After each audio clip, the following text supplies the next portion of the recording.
2 Thessaloniciens 2, verset 3. Que personne ne vous séduise d'aucune manière, car il faut que l'apostasie soit arrivée auparavant. Car il faut que l'apostasie soit arrivée auparavant et qu'on ait vu paraître l'homme du péché. Il faut que l'apostasie vienne d'abord. Il faut que l'église soit désertée.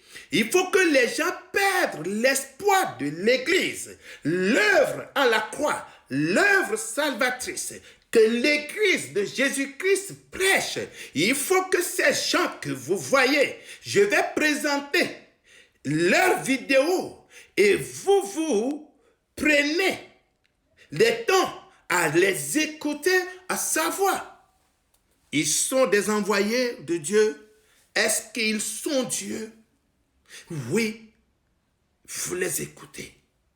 Oui, Paul dit dans Thessaloniciens, il faut que l'apostasie vienne et soit arrivée auparavant et qu'on ait vu paraître l'homme du péché, le fils de la perdition. Il faut que l'apostasie vienne. Les gens détournent les gens de l'église. Bien-aimés dans le Seigneur, je vais rapidement vous présenter leur vidéo. C'est parfaite de Panama, pour d'autres c'est Dieu Esprit Saint. Dites-nous, vous venez de le dire, qui êtes-vous réellement et pourquoi vous? Je viens de vous le dire. Je ne m'appelle pas parfaite, ni dame parfaite, comme le disent les païens. Je m'appelle Dieu, je suis Dieu, Esprit Saint, créateur du ciel et de la terre. Et Dieu, ce n'est pas un surnom, c'est ce que je suis. Donc, ceux qui voient Bonhomme m'appellent Dabo, je vous dis que je suis leur grand-père, le père de Jésus. Donc, c'est ceux qui ne comprennent pas la mission de Bonhomme qui m'appellent parfaite.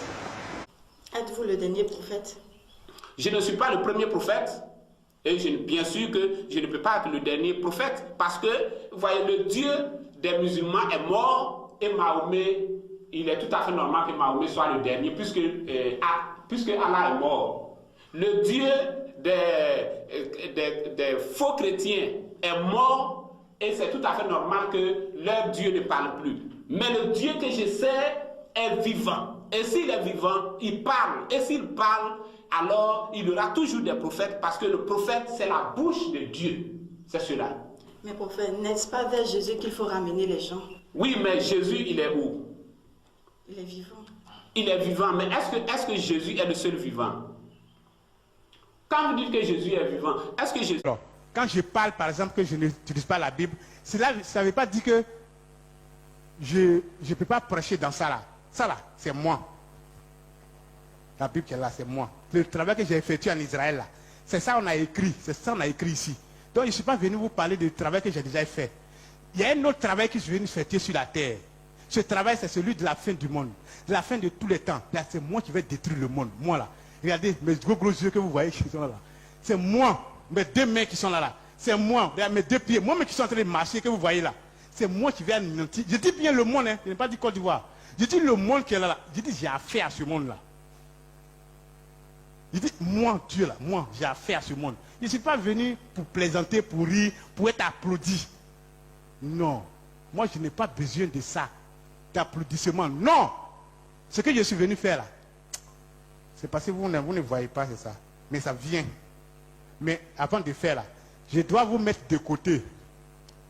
M'assurer que, quel que soit ce qui va se passer, quelle que soit la tempête, que ceux que j'ai choisis soient sauvés, soient tous épargnés. Et vous serez épargnés au moment où, mon Dieu, je vais me déchaîner. Actuellement, je suis doux. Je suis doux. Mais un jour va arriver, vous n'allez même pas me reconnaître. Vous allez demander, donc, c'est ce Dieu-là, avec ce Dieu-là, on a travaillé, avec ce Dieu-là, on marchait. Il y a d'autres même qui seront dans le monde, ils sont venus, ils sont partis. Dieu! Vous qui pensez que vous pouvez faire des commentaires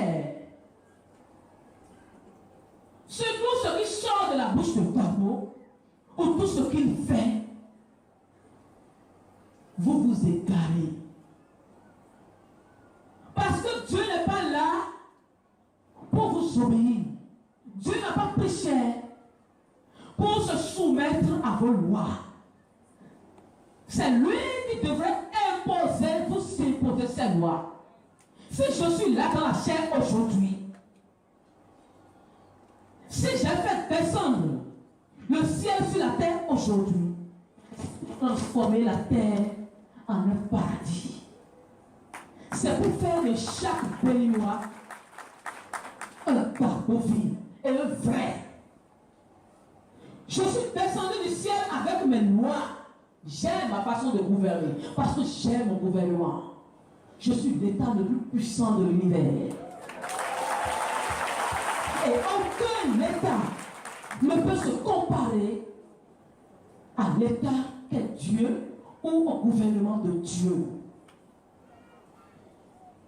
Donc je descends avec mes lois pour vous les faire comprendre. Je fais exprès d'heurter vos sensibilités. De la paix. En dehors de ce que moi, Kakou Philippe, je suis en train de dire, tout le reste, tout ce que vous voyez sur toute la face de la terre, c'est le diable simplement. Et alors, c'est le prophète Kakou Philippe qui doit établir un prophète et il est prophète. C'est le prophète Kakou Philippe qui doit établir un apôtre et il est apôtre. Et aujourd'hui, par la grâce de Dieu, par la grâce que Dieu m'a accordée, le message est en train d'avancer et dans le monde entier, le prophète Kakou Philippe est prêché. C'est cela. Nda ovia no ba bedi mahudong ndo nyeno pwen kaka ndo legba no ba bedi benoton ndo nyeyi pwen kaka ndo beto no kanduta ani wezombo ye mahalile ndo beto haloviaton oh ani wezombo ye malile ndo beto fondo legba yonu tegbe ndo nyenko belegba Bogbe viton asiton po bo wegbe do tendo ngbe no vigon ndo lilon tedo legba home bo nye matun ndo nyenko belegba Bogbe viton asiton po bo wegbe do tendo ngbe no vigon ndo jijo tedo legba home bo nye matun ndo nyenko belegba Bogbe kweton ganton po bo wegbe do tenro ngbe no vigon ndo lilo tedo legba home bo nyematon. Bien-aimés dans le Seigneur, je vous appelle toujours les bien-aimés dans le Seigneur. Je vous adresse en ce moment cette parole. Regardez ce que Paul va dire à Timothée. 2 Timothée, et chapitre 3, je lis le verset 1, à partir du verset 1. Sachez que dans les derniers jours, il aura des temps difficiles, comme les temps de pandémie et des temps de crise financière, des temps où les choses sont tellement compliquées. Voilà. Car les hommes seront égoïstes. Quand ça vient comme ça, les hommes seront égoïstes. Amis de l'argent, fanfarons, hautains, blasphémateurs, rebelles à leurs parents, ingrats, irréligieux, ingrats et irréligieux seront ingrats envers leur propre Dieu qui les a créés et ils deviendront irréligieux, insensibles, déloyaux, calomniateurs, intempérants, cruels, ennemis des gens de bien. Traîtres, emportés, enflés d'orgueil, aimant le plaisir plus que Dieu. Ayant l'apparence de la piété, mais régnant ce qui en fait la force.